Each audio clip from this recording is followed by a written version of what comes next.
All right. Caffeine. Caffeine, silenced, all the things. All right, let's do it. Greetings, true believers, and welcome to episode 82 of the Pull List Podcast, a bi-weekly show about comics, pop culture, and faith.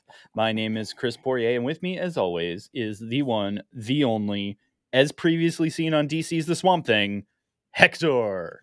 See, I had to adjust it because until there's future references again of Swamp Thing, I just feel, I don't know. Oh, as seen to be in the future of the Swamp Thing movie, yes. Right? That's right. Have you gotten a call? Yes, James Gunn has me on speed dial. Ever since his work on Slither. Right. So, Since Slither, yeah. yeah, since Slither. Since I was the only one in the theater in Slither when I went to go. He's had speed dial. He's like that one guy in That one guy that stayed for the end credits of Brightburn to see Rainn Wilson's super on screen again. Yeah, that's me. He's taking notice. Oh, well, that's good. I'm proud of you. And so yeah, we're back at it. And so I mean, I guess we have to do the thing. It's why the people come here. It is why people come here, right?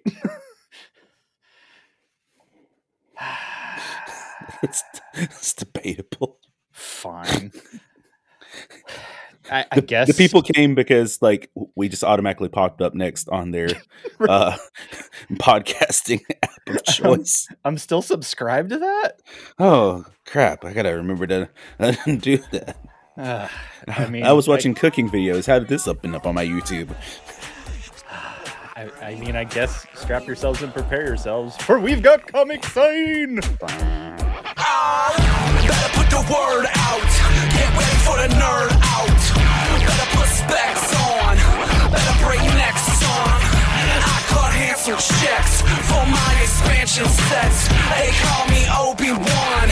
Act like you know me, son. You know, we tried. On today's episode of the Pull List, we do have a wonderful show for you. We're going to hit the latest news that you need to know. Our pull recommendations might be a surprise or two in there this week. Spoiler alert. Our fave new number ones and so much more. This is the Pull List Podcast. So moving on into news, as one does when running a comic book variety pop culture podcast.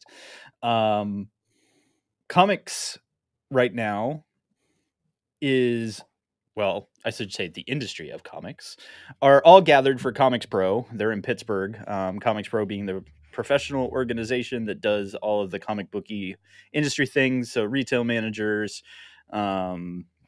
publishers, distributors, now plural, not just Diamond showing up and everyone yelling at them, which is what it's been for many years.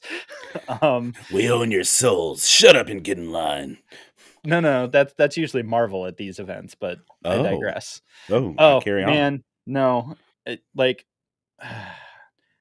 I want to say nice things about people, but at the same time, one of the best parts about Comics Pro, one of the things that I'm always going to miss from going to their events is other managers that do things that are really cool, that like sharing the cool things that they do and how to grow the industry.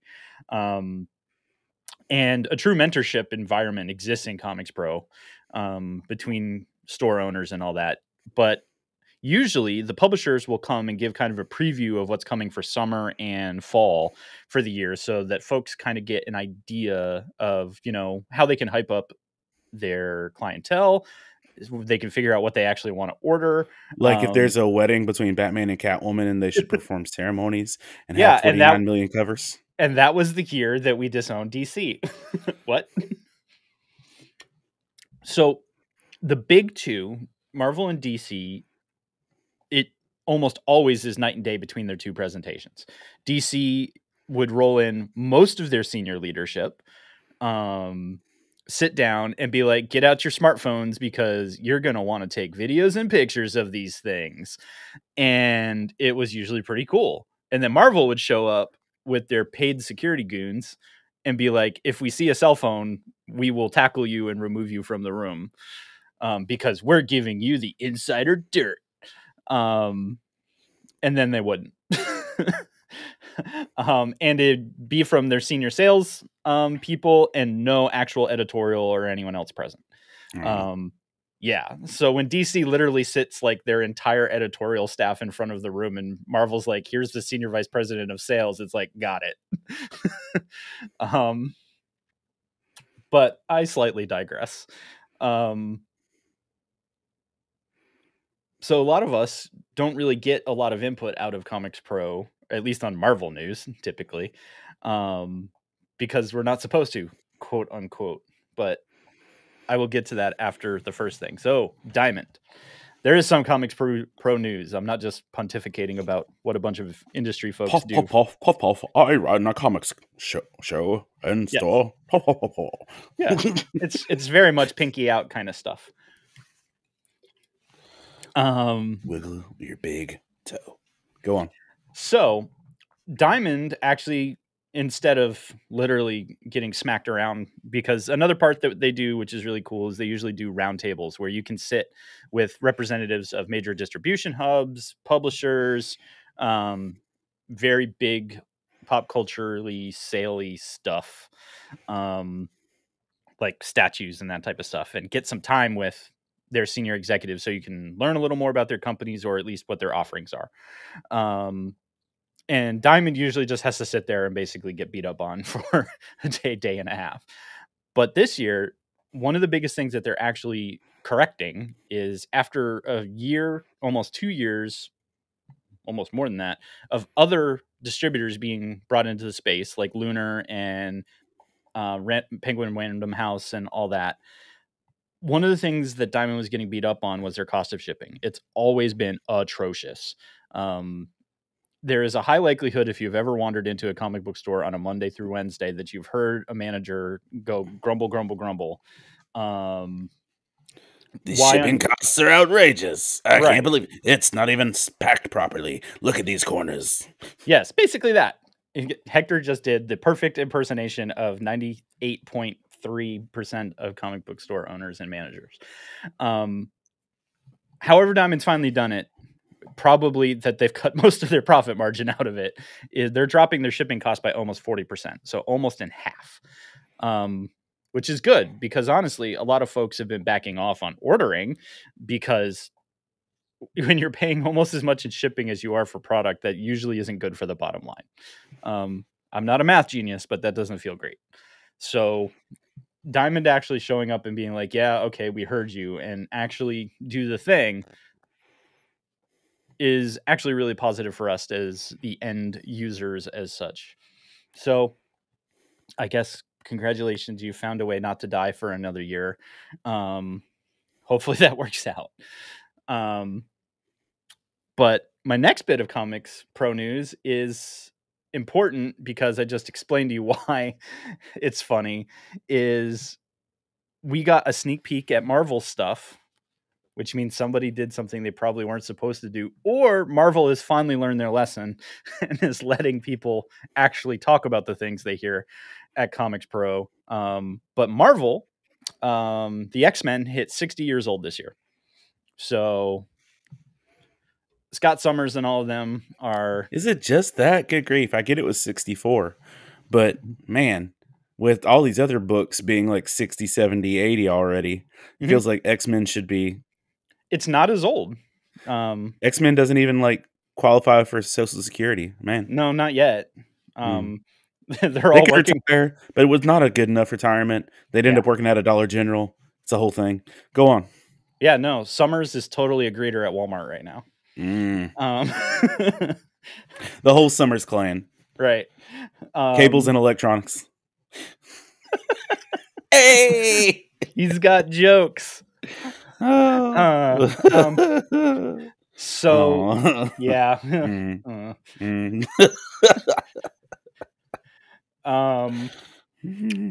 So yeah, there's some photos of what that's kind of gonna be like, because if you haven't noticed, Marvel's been trying to wring as much as they can out of the X-Men franchise over the last 2 years at least, with rebooting the reboot, releasing 17 different side stories that are all connected, and then having events that they really want people to read, but nobody read. So here's hoping we get a good look at the 60, but all we know for sure is that something is coming. I think I did see that there is another summer event that's going to be X-Men-ish focused, that they're shaking up the Avengers again, and it looks like the Avengers and the X-Men are going to fight. Like they just literally did, and how they seem to a lot in general. So I mean, if that's your jam, and I should be fair that I understand that some people are enjoying it, it's just never quite been my thing. Like I like X-Men. I like a lot of the early X-Men stories.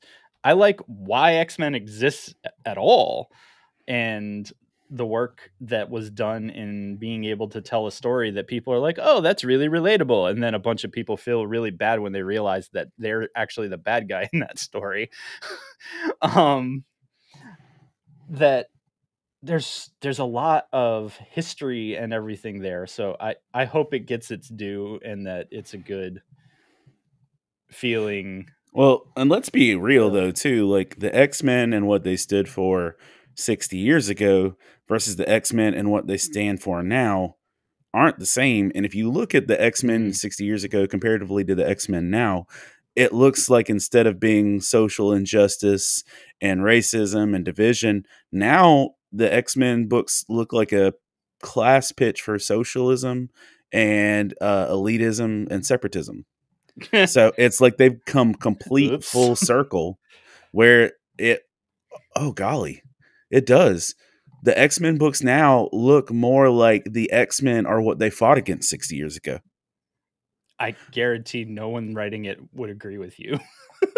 But I do. Yeah, no. Right. Okay, wasn't expecting that hot of a hot take, but carry on. Whoosh. Yeah, well, here we are. Comics are weird. Dude, I feel like I should be looking at my window right now, like Kevin Feige is just like, it's time, pull the trigger. What? Don't come at me, Kevin. Phrases I say so often. Man, so Kevin and James like have you on speed dial, one to pick you up, the other to eliminate you. That's so weird. And it's a Friday morning. Good grief, man. Well, here we are.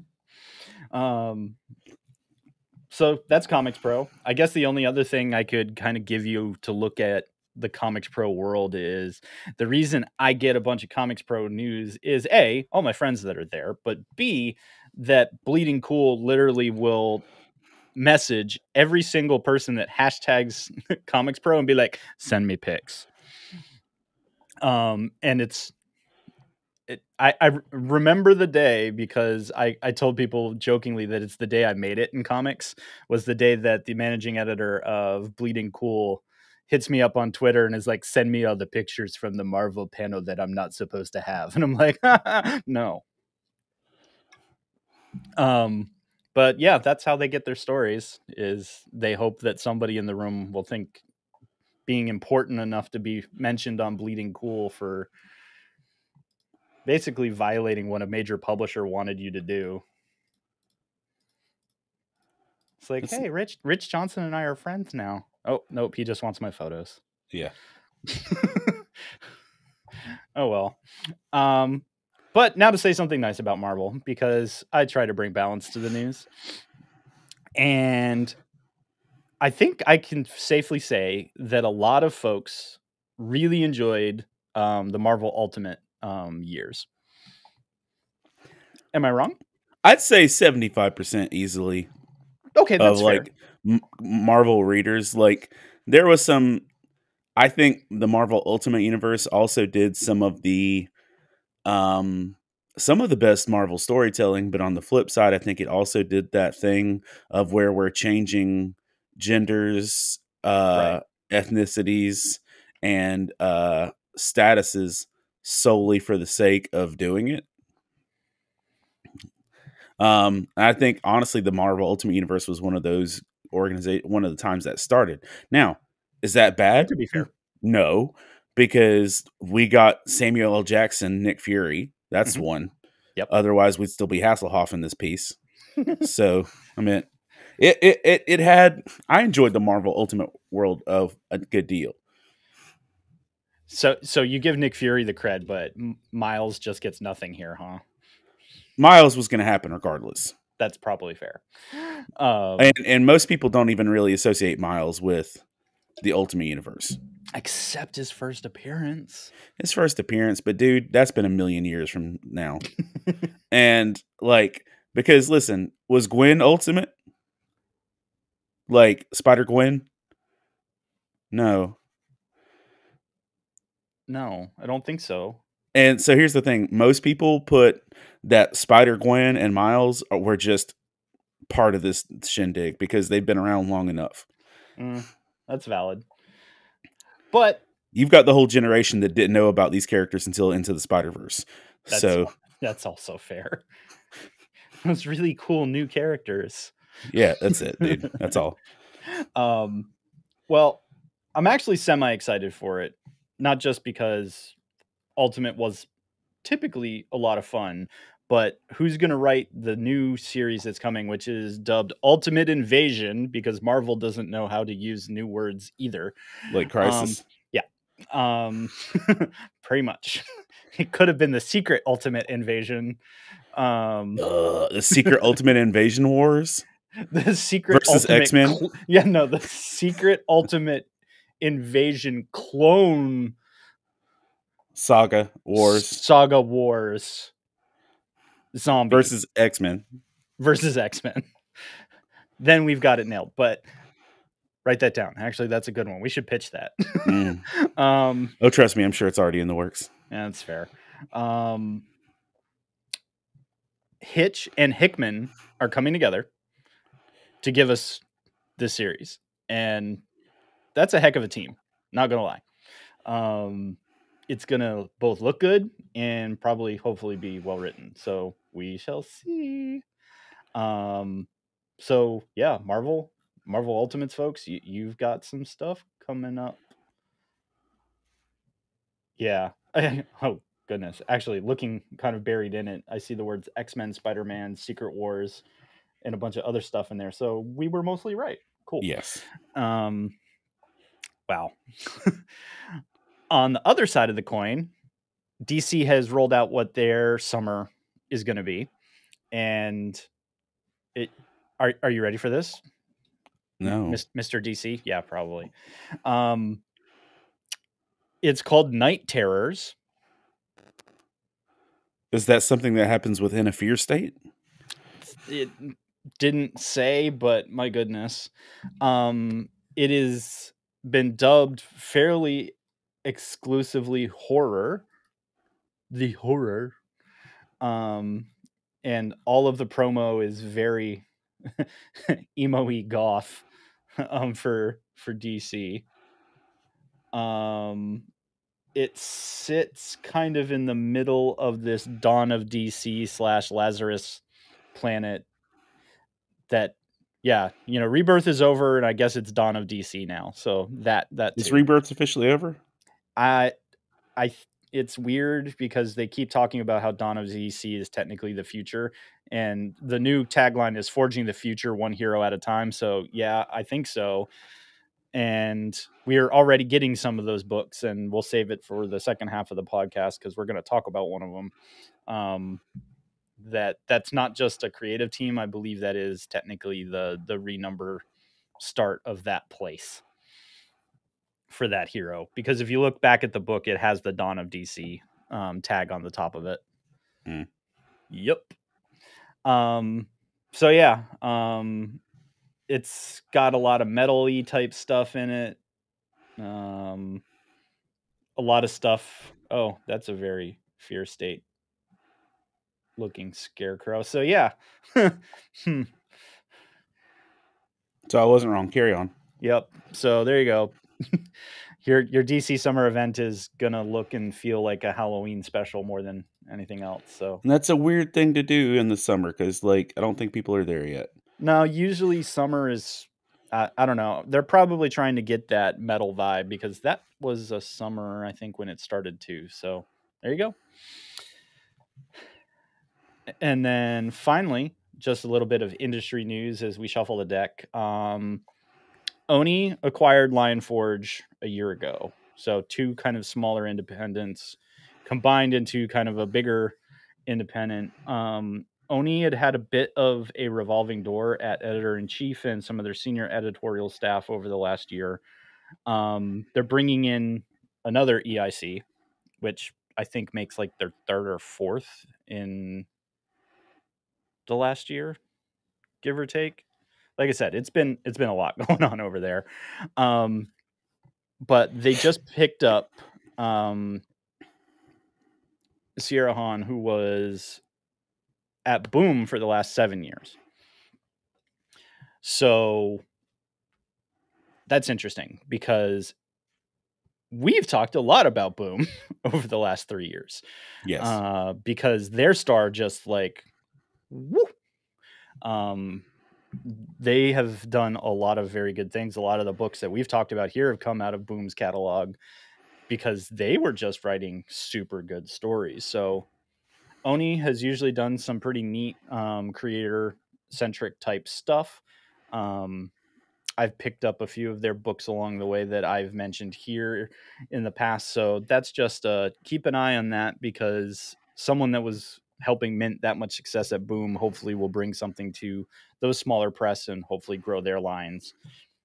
Because I'm all about the independents growing and seeing more cool stories coming from a cross section of new creators. So I'm sure probably by the time we hit the next episode, I'll have even more stuff that's come out of Comics Pro, because when Comics Pro be hitting on every cylinder, there's just lots of stuff coming out because publishers are trying to drop all their new-ish news. Like, I get everyone's like San Diego Comic-Con, New York Comic-Con. Well, Comics Pro is always early in the year, and they're trying to get the retailers hyped up. And I feel like technically more news comes out of Comics Pro, and it's just something that people typically don't pay attention to. So that's me just sharing love for a great professional organization that keeps the comics industry clicking along, but also that they give us lots of cool stuff to talk about for this summer. So that is what you need to know. And that's our bi-weekly look at the industry and delivering you all of the insider knowledge that Rich Johnson publishes for us on behalf of people that he texts randomly at a conference. As always, you can join in on the conversation with Hector and I and all your nerdy friends on the Love Thy Nerd Discord, which Hector actually participates in occasionally. And you can begin. I'm getting better. He's getting better. So you can hit us up in the Discord over there or on the Facebook community. Tell us what you liked, what you hated, or possibly even what we missed, because, well, probably did. There's usually a lot of stuff going on. And with that, we should talk about some comics. I guess we talked about comics already, but yeah, it's kind of been the whole thing, dude. That's stop. Welcome to the jungle. Welcome to the jungle. Oh, nope, can't do YouTube. Again, I stand by the fact that nothing we sing is going to sound good enough to actually be recognized by the YouTube algorithm. My guy. Yeesh. At best, it's a parody, but no. Right? Come on, man. That wasn't even worth it. All right. What you got? This is my turn. Okay. Here we go. Yeah, no, I would like you, and then we can amaze all of the peoples with our shared. Oh, that's not right. That just needs to go in the show notes. I'm saying. See. So okay, I'm gonna Hector throw this. Memes while we're doing things live. It's important. Before I talk about comics, I just have to say this: what Chris and I just chuckled over. I said something right before we recorded the podcast about "You're killing me softly," and he's like, and he said, "Don't go Fergie on me." Yeah, and I was like, and I was just so confused, and my guy confused Fergie and the Fugees. That's how unawake I was. The Fugees. All right. Anyway, here we go. I have to apologize to the Fugees. There's a lot of cultures that need an apology now from you. So yeah, that's not right at all. I accept my punishment. Listen, did you see Radio Matt go volatile for somebody not like giving props to NF the other day? Mm-mm. Okay, so Radio Matt you have to leave this in here. No conflict of interests. Radio Matt made an LTN radio post where he basically like decapitated people who don't give NF respect. And oh right, I'm sorry, I did catch that. I did see part of that. Yes, and I'm just like, if that's what happens when you disrespect NF, like what happens if you disrespect like the Fugees? Anyway, oh no.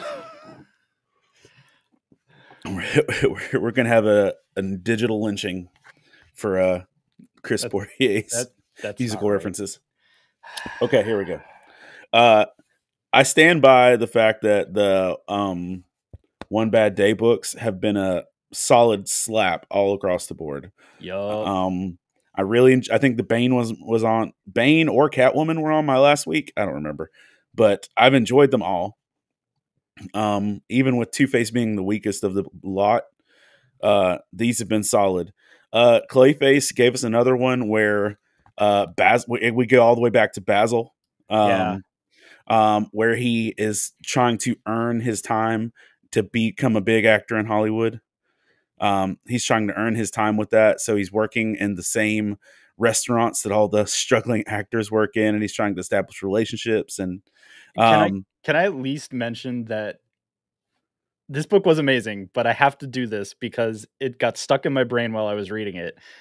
I still, during the very early pages of this book, heard Alan Tudyk doing, I was going to mention the same thing, dude. Doing Clayface from Harley, and I'm like, I know you're going for a different vibe here, but no, they were going for 100% different vibe. I know it was supposed to be serious. And I went to Juilliard. Yeah, no. Now, first of all, let me say I have been an Alan Tudyk stan long pre-Firefly. Yes. I was an Alec Tudyk stan when it came to 28 Days, the addiction movie with Sandra Bullock. Like I was quoting him from that point on, and then by the time we got to A Knight's Tale, it was over. Like I've been saying, pain, fonging your entrails will be your extrails. I love Alan Tudyk, and the fact that now he's just birds in Disney is weird. But like he's the freaking parrot in Encanto, or a toucan. Like he doesn't even have lines. He just goes like he makes bird noises. He's the chicken in Moana, for crying out loud. That's a reference. Yeah. Hey. But so anyway, like he is done. And when the Harley Quinn show started, I didn't think, oh, this show's gonna like genre define characters the way it has, and that it's gonna do it. But man, the Harley Quinn show has absolutely redefined some characters in ways. It gave us an animated version of the meme of Tom King's Kite Man. Yeah. It made Kite Man a staple. It further portrayed the Tom Hardy Bane voice. Yeah. But my toaster. Like, I mean, it's still like, I get that The Dark Knight Rises was supposed to be serious, but my gosh, it has perpetuated so many memes over the years. I love it though.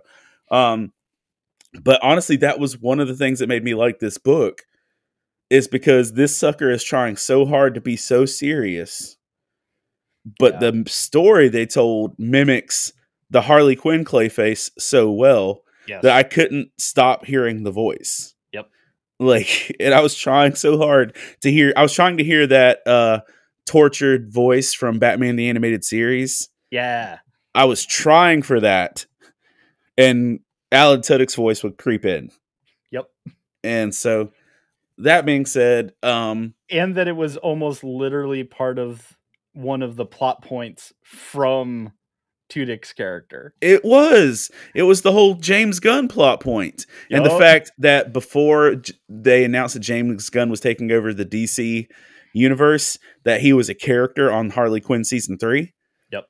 Like a main staple that James Gunn was making the Thomas Wayne biography. Yep. Which is funny. But if you've enjoyed the One Bad Days, and you'll enjoy this. So there's that. Yeah, and to kind of close on it though, because I dug it too, but I knew that Hector was going to talk about it. Because all of these, Batman basically shows up at the end of the bad day, right?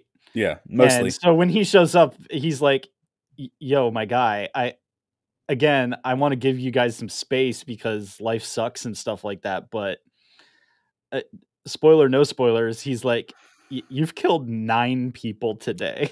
Today. And he's like, nah.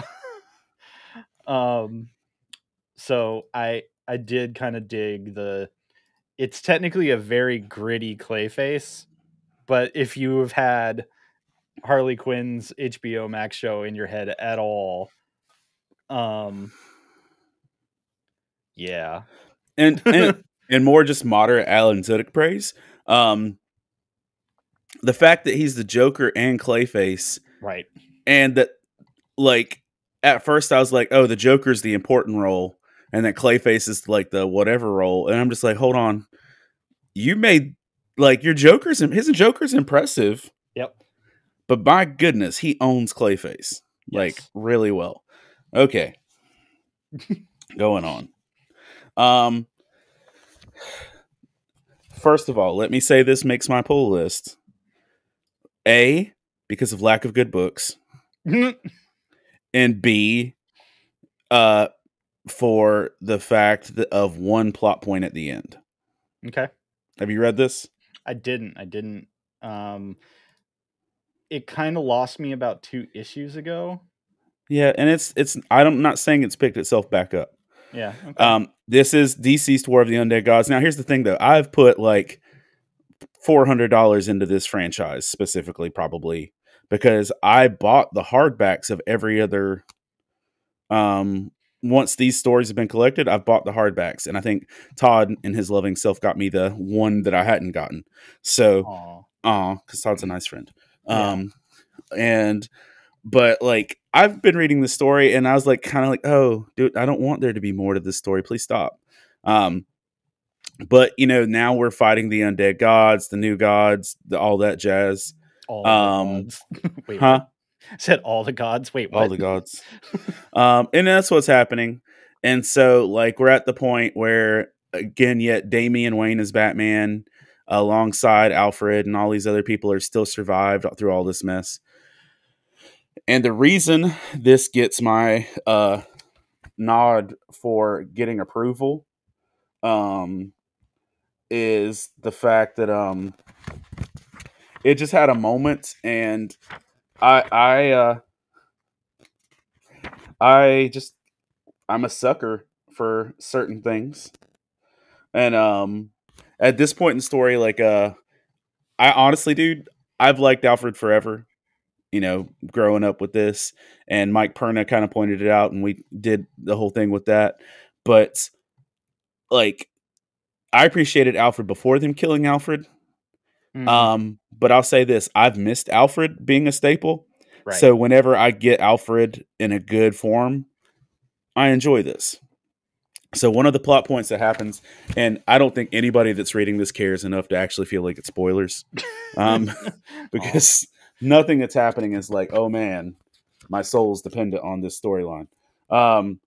So there's, this is where we're at.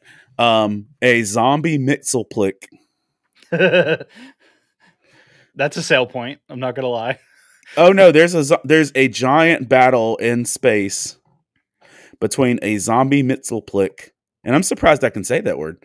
Yeah, but you did exactly what anyone who can say it does: is you have to stop and literally think through. Yes, through the word while you say it.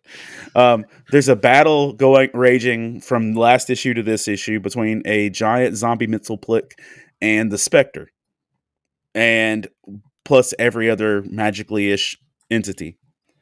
And finally, like, the Spectre can't win or whatever, or Mxyzptlk can't win against it. So Mxyzptlk just reaches inside the Spectre and yoinks out James Corrigan and just lets him die in space, and so that the Spectre drifts away. It's like, oh, that's a super rude way to do that. Meanwhile, on the other side of where Earth is happening, the new gods are showing up, and all the human heroes are still left trying to defend everything. And Leslie and Alfred are a couple in this. If you've missed this, like Leslie Thompson and Alfred are together. Okay. Damien is Batman. Some new gods show up and turn Leslie. Okay. And Damien tries to protect Alfred, and Damien straight gets just racked, punched in the face by the Allfather or Okay. Yep. Orion or whoever. Yeah. Yep. And like it literally looks like his skull might be in 3 pieces inside his head from the girth of this hit. And we get this panel where you get Alfred saying, "I will not lose another son before becoming the Spectre." Huh?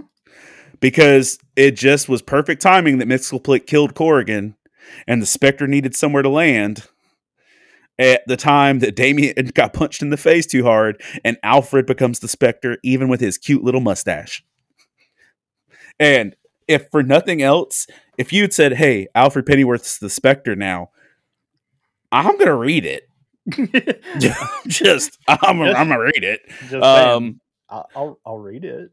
Yeah, as like I just want to see where you go with this, because here's the thing, that could actually be something that could transfer to DC proper. But I don't think that Alfred is the spirit of vengeance, but neither is most of these people that end up being the spirit of vengeance. They're just the body for it. So if we get Alfred Pennyworth as this, like, DC, do it. If you've got to give me Alfred in some fashion, make Alfred the Spectre and let's carry on. Right? It kind of feels good. Yeah, no. It kind of feels good. I feel like he might have earned that after, being dead for a while. He's been dead, what, 2 years now? Maybe more? Yeah, I don't hate that. Okay, yeah, DC, we want that book. Yeah, make that happen. Don't give us Crisis of Infinite Dawns or whatever. Just give us Alfred Pennyworth, the gentleman Spectre. Pinky's out. Pinky's out as you die. He's going to kill you, roast your immortal soul, and then clean up afterwards because it's tidy and proper. So elegant. So elegant. And again, this book makes my pull. Lack of good books, and it's my best option. Dude, I dropped $75 at my comic shop this week for my pulls for the last 2 weeks. Dang. And I've let enough stuff fall off mine that it's not as painful, and I don't know if that's good or bad. Well, I had probably like $40, then I tried a bunch of new stuff, and the new stuff didn't make it on my list. Okay. So we'll have to see if some of my new stuff was stuff that didn't hit for it you is or not. Okay. Yeah. We can talk about that. Save it. So, some of your new stuff, but but here's what I will say: I've been on the White Knight trail for a hot minute. I remember when this dropped when I was at a NC Comic-Con show, and like issue 1 had just dropped, and we were at NC Comic-Con, and that feels like a freaking lifetime ago. It almost is, which womp womp. Womp womp. But like my daughter got to go meet Sean Murphy, who makes this book, and he gave her you remember, like, you can find this on really cool old pull list. He gave her about it. He gave her a clue about the storyline that was coming. Drew Smart. It was a good experience. So I've been a fan. Like, if nothing else, I'll keep buying this dude's books for the happy he gave my kid that no longer remembers or cares about that moment, but I do, because she's a cool Swiftie teenager. But this has been this is what I think is the culmination of this storyline, of where it introduces Batman Beyond to this world. Oh, okay. So that's what the whole thing was. It's Bruce Wayne's in prison. The Joker is dead. Harley and Bruce have a relationship, but Bruce owned his crimes and took his prison sentence. All the Bat family's fighting. It's what this whole story's been. But the big element that's made this book fun, which you're seeing in a lot of other books right now, is that they've included the Joker in it, even though he's dead, because he's an AI after program embedded into Bruce, so in case Bruce ever loses his way. So Jack Napier included a computer program that was going to be put into Bruce. So literally, Bruce is dealing with a comedic, well-meaning, encouraging version of Jack Napier through every day of his life since he's got out of prison. Jeez. And so it's one of these things, nobody else can see him. He's talking to himself, but he's got the Joker over his shoulder the whole time, cracking jokes. Nice. And it gets weird, bro. It gets weirder than that. But anyway, like the Powers Corporation, which is, kind of the same plot line of Batman the Batman Beyond, they find Terry McGinnis, give him the bat suit because he's trying to use him as a tool against Bruce and all that jazz. So you get basically the normal Batman Begins storyline.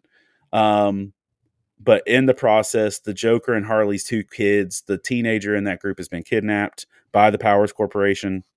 So everybody and their mom is going to rescue him. Something that happens with the hologram element of the Batman Begins suit lets everybody see the dead Joker now. Oh. So now the Joker that's just been living in Batman's head for the whole storyline now has an outside voice. Uh-oh. And so everybody's getting to interact with Jack Napier. And at one point, it wasn't in this issue, but at one point you actually get Bruce getting knocked out and Jack taking over his body so that he can be with Harley. And it's weird because she's with Batman. So it's just this whole like, ew, what is happening? Wonder Woman 84 vibes. Oh, yeah. Oops. Yeah. Anyway, I'll say, this was a really good culmination of the whole story. As I'm reading this issue, I get Holding On for a Hero, Shrek 2 vibes of like everything's coming together. It's a good pitch. It might be the best part of the whole storyline. And I'm like, oh man, this would be a really good place to end this whole storyline. Like to let the White Knight story be put to rest. We've covered all the bases. All the T's are dotted. All the I's are crossed. This would be a great place to end it. And as that's what I was saying as I read it. And then I get to the end. And a very different looking Diana Prince, who is not Wonder Woman, shows up with a very different Green Lantern that's not a Green Lantern. They're just like street clothes cops. Like they're not supers. Okay. Because an alien threat from Metropolis has showed up and they might need this old Bruce Wayne Joker guy to go stop this new alien threat that could potentially be a problem. And they hand Batman an iPad with Superman on it, like a teenage Superman. And I'm like, did we go full Zack Snyder here? Is that what we're doing? Did we go from Batman the Animated Series to Zack Snyder because he could be a threat? And I'm like, guys, this was your jumping off point. Sign it, be done, move on with your days. And instead, they just brought us a weird circle to the Snyderverse of a Elseworld. So, for everything that came up to that point, this was a good issue. After that, yeah. Keep that for grading. Go on. Tell your stories there, Chief. Yeah, so you might have caught Hector and I, we know how to count. That was only 3, but it's because I believe this is a first. It's usually one of us concedes or whatever, but yeah. Right, but this time we have unanimously agreed that we're going to share one, so boom. But you don't get it till the end. Stay tuned. Todd's already called it online. Yeah, I know. It's because it's in your photo. How dare you? You messed it up. No, I did. Spoilers. So yes, I pulled another. What are all the number ones that were interesting to me for my polls? And so I'm assuming one of the books that you read and just didn't hit for you was Tinian's new Blue Book. No. Really? It's a Tinian book. You saw that, right? No. I saw it. I don't like. Well, here's the thing, dude. Up until some of the Batman run, I didn't like Tinian. That's fair. But it's his little mini imprint, so this could have been somewhere Tiny else. Onion. Yeah. But it's called Blue Book, and it's got the little UFO thing on it. So it's tongue in cheek, very obviously named for the U.S. Air Force's Project Blue Book, which was the UFO studies for years and years and years. For all you UFO fails, it's aliens. And it kind of tells that story, but part of why I really dig it is the entire book is in blue, black, and white. All of it. All of it. And it's kind of a neat art style. And the first story is basically, it's kind of like Twilight Zone, Unsolved Mysteries like vibe of so and so and his wife are returning from a vacation late at night when they see a strange object in the sky. And they walk through that entire process like as much as it can. And then the book changes to tell another story, and then suddenly everything's in black and white. And it tells like a cryptid type weird story of folks from above. So I don't know for sure if this is going to remain in the aliens vein, or if it's going to go kind of like into all urban legends and cryptid type stuff or whatnot. But it's a neat looking book. I like it when artists do things like this and it doesn't suck. Like, yeah, it can be gimmicky, but it's pretty. It's pretty gimmicky. And I just want to know what happens next is kind of where I'm at. I give a lot of books to this audience in that format, and sorry, not sorry, because a lot of these, I think at least the stepping off point is interesting. A lot of books don't follow up well, but I at least want to see. I buy how a the rest lot of it more goes. books for that reason because of how you've done that. So Yeah. So it was at least fun. Another fun one, and maybe this is the one you read. Did you read Local Man? no, Which one did I read that? Oh, the last one. That makes sense. But doing image things here.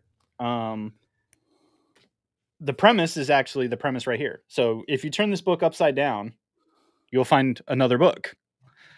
That looks very much like old school Image, right? See that? And that's the point, is it gives you the story in a very Brigade-esque vibe of this superhero that apparently did something very, very terrible and has basically been thrown out of his superhero crew. So this is kind of the boys, though, that this organization that he belonged to, I got to find it real quick.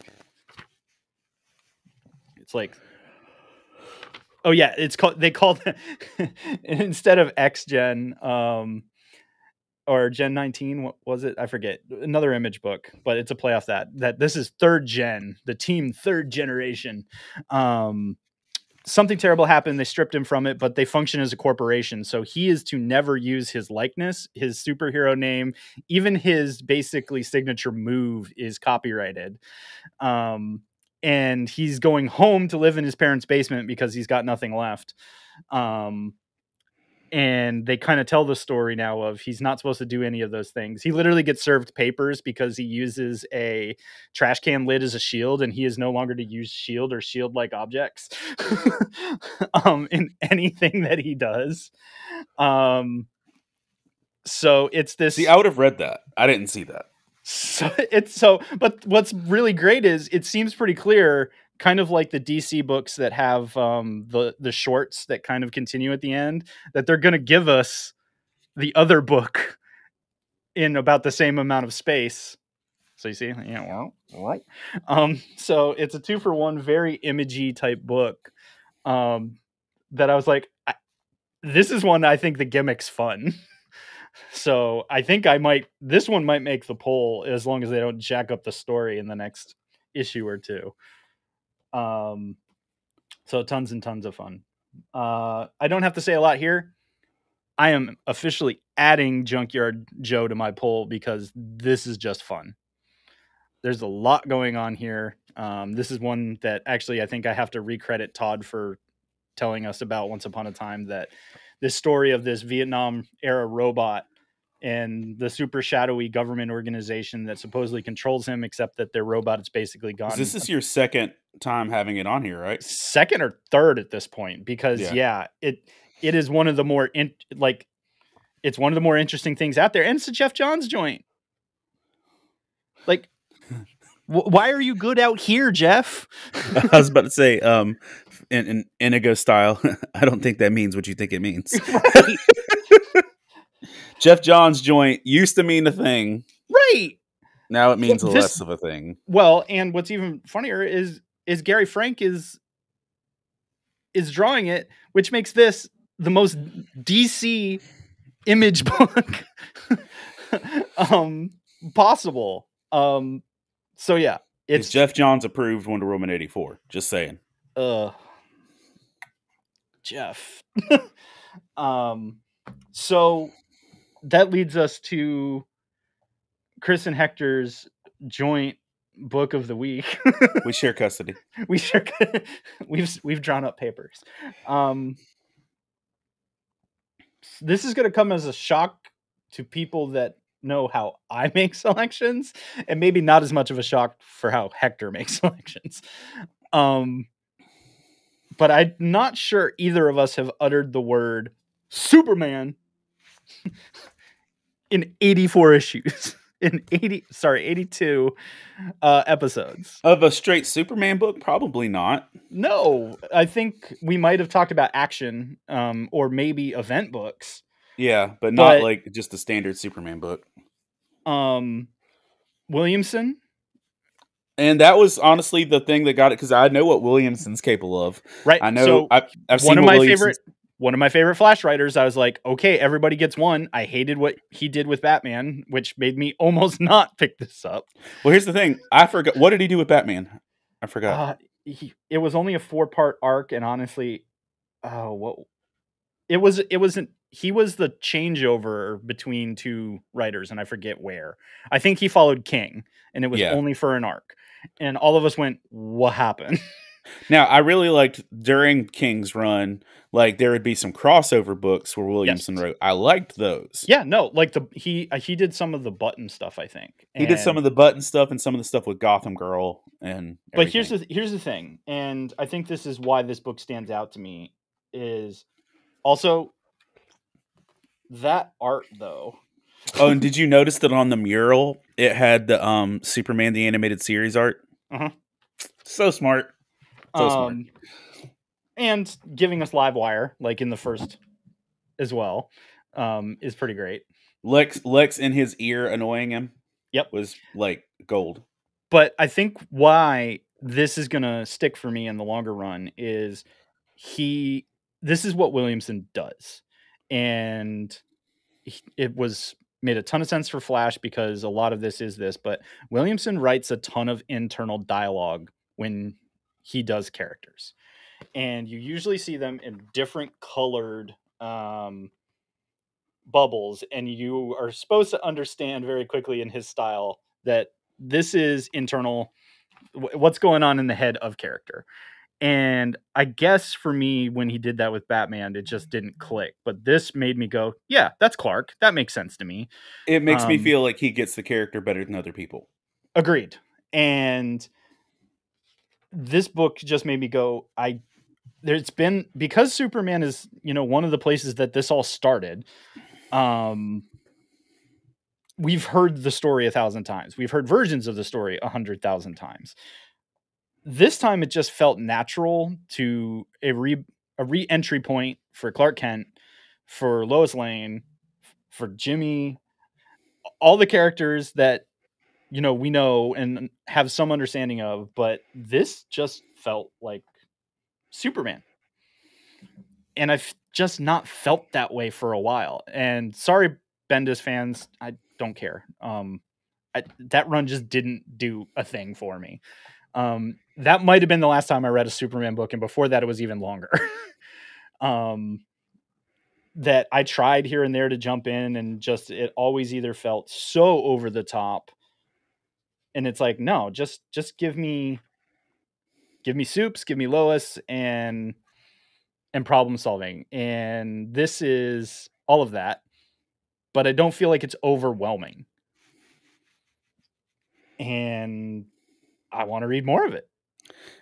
It felt like this was the best standard stand-up Superman book on its own. It wasn't predictable. Right. It kept me guessing. They gave enough twists where they made Jimmy Olsen cool. And Right. I was like, what the crap is happening? I don't know what it is. I get that the Clark in glasses thing has always been the staple, but Right. putting Clark in a dad hat, Right. with glasses, a Smallville dad hat to boot. a Smallville dad hat, glasses, and wearing headphones like older Beats, because that's not the cool thing to wear anymore. Podcasters aside, and then making Lois, the editor of the Daily Planet. I meant like all of it.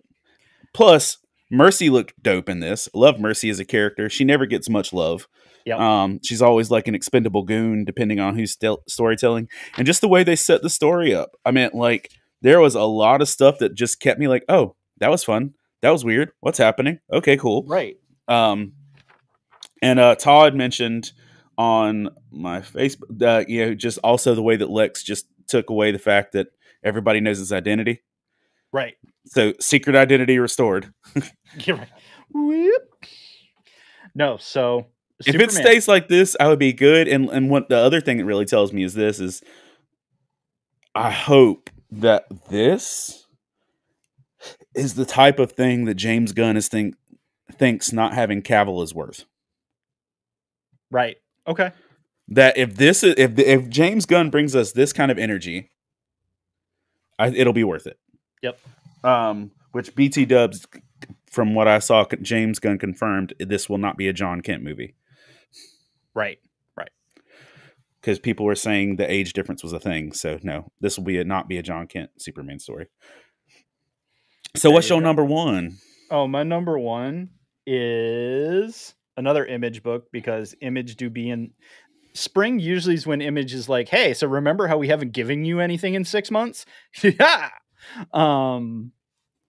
Because 1, 2, 3 or 4 number ones from Image in the last 2 weeks. Yeah, there's a lot. At least. But this behemoth of a book, was thick, which tells me it's probably not going to come out monthly, but we'll see. But Black Cloak. And you have a different cover than me. Okay. Maybe because I'm awesome. Maybe because you're awesome. I don't know. Who knows? Mine looked a little more risque, but Oh, not by my choice. Yeah, understood. This is the one that was available to. Well, there is a second print of this. Because I guess it did super well. But anyway, the reason this made my poll is because I am a stupid basic human being that loves police procedural. Because I'm basic that way. And this is basically police procedural sci-fi fantasy. It's what the movie Bright hoped to be. That's fair. Yeah, actually, yep. Okay. I'm okay with that. Right? Yeah. Yeah. Yeah. Yeah. Except elves, because elves always get a good or a bad rap depending on the fantasy vibe, and they're leaning in on fairly stereotypical that elves are the high and mighty privileged class, etc. But this is kind of the story of one that kind of falls from grace. And we're getting the first part of it, but Black Cloaks are basically cops in this world. And we're following a detective, and there's a murder of a royal high elf type, and it's kind of the beginning of that process. And just to sprinkle drama and everything on top of it, it's the main character's ex-fiance that she got basically thrown out of family for abandoning, and we still don't know why, but drama. I know why. How dare you? Because I read issue 2 as well. Oh, I didn't see issue 2. Does it actually get to it? It gets closer to it. Yeah. Good. So yeah. the art's kind of neat. At first I was like, it's kind of basic, but at the same time I was like, I don't hate it for this type of No, it gave me what's the lady that does Unnatural? oh yeah, it's similar. It gives me that vibes, but somebody trying to do a simpler style of it. Yes, because it's not hyper stylized or anything like that. In fact, there's almost a lack of definition in a lot of places, which is fine. And I think that was one of the reasons why I didn't click that as number one. Mm. And that was after reading 2 issues of it back to back last night. I was like, it's not bad. I think you'll love it. I'll mail you issue 2 if you want. Yeah, no, like I said, if you're into police procedural and like it's sci-fi fantasy, but the language and everything is like you're watching Law and Order. and I think that's you. If you enjoyed that in issue 1, issue 2 is going to be just as crisp for you. Good. Then that means that is the vibe of the book. So like if that's your jam, but you want it to be with elves and crazy sci-fi stuff, then bam, Black Cloak, that's your jam. So that book was mega thick. Yep. And the second one was, I mean, I was like, I got halfway through the comic. I'm like, ugh, I shouldn't be tired of reading through one book.